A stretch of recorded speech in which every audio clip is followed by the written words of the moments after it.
नमस्कार, पल्लवीज वर्ल्डमध्ये तुमचं स्वागत आहे। तर आज मी खूप दिवसानंतर माझा रेसिपीचा व्हिडिओ शूट करते आहे। तर आज मी इथे बनवत होती अंड्याची भाजी, तर तुम्ही त्याला अंड्याची चटणी पण बोलू शकता। तर मी इथे पातेल्यामध्ये पाणी घेतलेलं आहे, तर ते थोडं गरम करायला ठेवलेलं मी, त्यात थोडंसं मीठ टाकलेलं। त्यानंतर मी इथे अर्धा डझन अंडी घेतली होती। तर आता आपली अंडी शिजत आहेत, तोपर्यंत मी लसूण सोलून घेत होती। तर आपण आता इथे लसूण सोलून घेतलेला आहे। त्यानंतर इथे मी 2 मोठे आकाराचे कांदे घेतलेले आहेत, ते बारीक असे चिरून घ्यायचे आहेत आपल्याला। त्यानंतर एक टोमॅटो घेतलेला मी, तोही आपल्याला छान बारीक असं चिरून घ्यायचा आहे। त्यानंतर मी इथे मसाला घेतलेला हिरवं वाटण करण्यासाठी, तर त्या वाटणामध्ये मी लसूण घेतलेला, त्याच्यानंतर कोथिंबीर, कढीपत्ता, हिरवी मिरची आणि अद्रक घेतलेलं।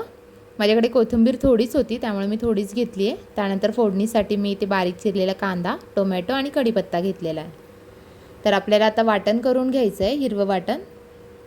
त्यासाठी लसूण, अद्रक आणि हिरवी मिरची, कढीपत्ता आणि कोथिंबीर टाकून घेतलेली आहे। मी कढीपत्ता नेहमी टाकत असते वाटणात, कारण जेणेकरून तो आपल्या पोटामध्ये जाईल, कारण असा हक्क असेल तर कोणीही खात नाही तो, तर त्यामुळे असं टाकायचा। त्यानंतर आता मी इथे बारीक असं वाटण करून घेते आहे। मसाला थोडा आहे, त्याच्यामुळे तो व्यवस्थित फिरत नव्हता, त्यामुळे मी थोडंसं पाणी टाकलेलं आहे त्यामध्ये, आणि मग तो छान असा बारीक करून घेतलेला। तर मसाला आपला छान असा बारीक झालेला आहे, बघू शकता तुम्ही। त्यानंतर जी आपण अंडी उकडवली होती, तर ती मी सोलून घेते आहे। सर्व अंडी छान अशी सोलून घ्यायची आहेत। तर माझं एक झालेलं आहे, आता बाकीची पण अंडी मी छान अशी सोलून घेते आहे। सर्व अंडी मी सोलून घेतली आहेत। तर त्यानंतर त्याचे बारीक काप करायचे आहेत आपल्याला, म्हणजे जास्त मोठे पण नाही आणि जास्त बारीक पण नाही। मी एका अंड्याचे 4च काप केले होते, कारण जास्त बारीक केले की ते पूर्ण स्मॅश होऊन जातात, त्यामुळे मी 4च काप केलेले। तर तुम्हाला हवे तसे तुम्ही करू शकता, जर तुम्हाला बारीक करायचं तर बारीक करा तुम्ही। तर मी ते सर्व अंड्यांचे काप करून घेतलेले आहेत। तर आता मी भाजी करायला घेते। तर मी गॅस पेटवून घेतला आहे, त्यावर कढई ठेवली आहे। त्यामध्ये मी 1.5 पळी तेल टाकलेलं, तुम्हाला हवं तेवढं तेल टाका तुम्ही, कारण मला जास्त ऑइली नको होती भाजी, त्याच्यामुळे मी थोडंच तेल टाकलेलं। तर तेल आपलं छान गरम झालं की त्यामध्ये आपण जिरे टाकून घेऊया, आणि जिरे छान तडतडून द्यायचे, कारण जेणेकरून ते खाताना पण छान लागतात। त्यामध्ये मी कढीपत्ता पण ॲड केला आहे। कढीपत्ता छान तडतडला की त्यामध्ये आपण बारीक चिरलेला कांदा टाकूया। इथे मी 2 मोठे आकाराचे कांदे घेतलेले आणि ते बारीक चिरून घेतलेले। तर आता आपण कांदे टाकून घेऊया आणि ते चांगलं मिक्स करून घेऊया। कांदा छान ट्रान्सपरंट होईपर्यंत आपल्याला तेलामध्ये परतवून घ्यायचा आहे। तर तुमच्याकडे पाऊस पडतोय का मला नक्की सांगा तुम्ही। आमच्या इकडे तर खूप पाऊस पडतोय, पण नळालाच पाणी नाही आहे आमच्या इकडे। तर तुमच्या इकडे येतंय का ते पण सांगा तुम्ही नक्की मला। तर आता आपला कांदा छान आपण परतवून घेतला आहे, बघू शकता कांद्याचा कलर चेंज झाला आहे आपला।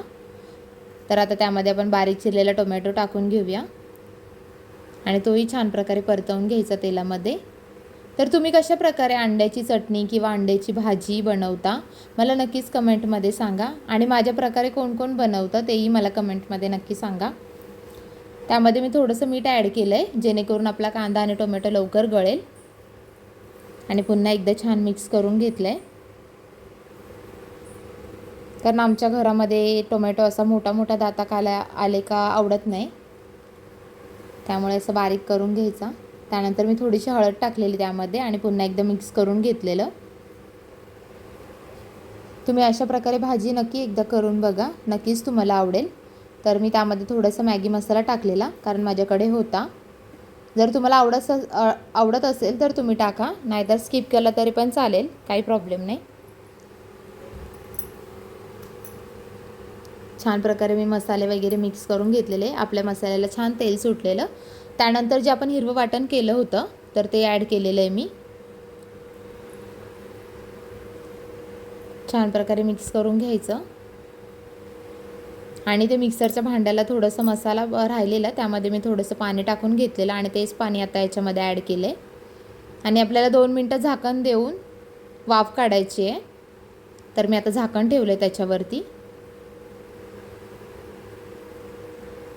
आणि आपण जे अंड्यांचे काप केलेले होते ते आपण आता त्याच्यामध्ये ॲड करून घ्यायचे आहेत. तर मी एक एक करून सगळे अंड्यांचे काप ॲड करून घेते आहे. सगळे अंडे आपले टाकून झालेली आहेत आता. आणि याला जास्त हलवायचं नाही, नाहीतर ते अंड्यांचं पूर्ण स्मॅश होऊन जातील ती. ते 1-2 चमच्यांमध्येच आपल्याला पूर्ण मिक्स करून घ्यायचं आहे ते. तर अशा प्रकारे मी सगळी भाजी आता मिक्स करून घेतली आहे. तुम्ही बघू शकता, दिसतानाच किती टेम्पटिंग दिसतंय ते. आणि पुन्हा आपल्याला 5 मिनिटासाठी झाकण द्यायचं आहे आणि भाजी छान शिजवून घ्यायची आहे. तर अशा प्रकारे आपली अंड्याची भाजी आपली तयार झालेली आहे. आणि आजचा जेवणातला मेनू होता अंड्याची भाजी आणि चपाती. तर तुम्हाला माझा रेसिपीचा ब्लॉग आवडला असेल तर चॅनलला सबस्क्राईब करा, शेअर करा, लाईक करा आणि कमेंट करा. धन्यवाद.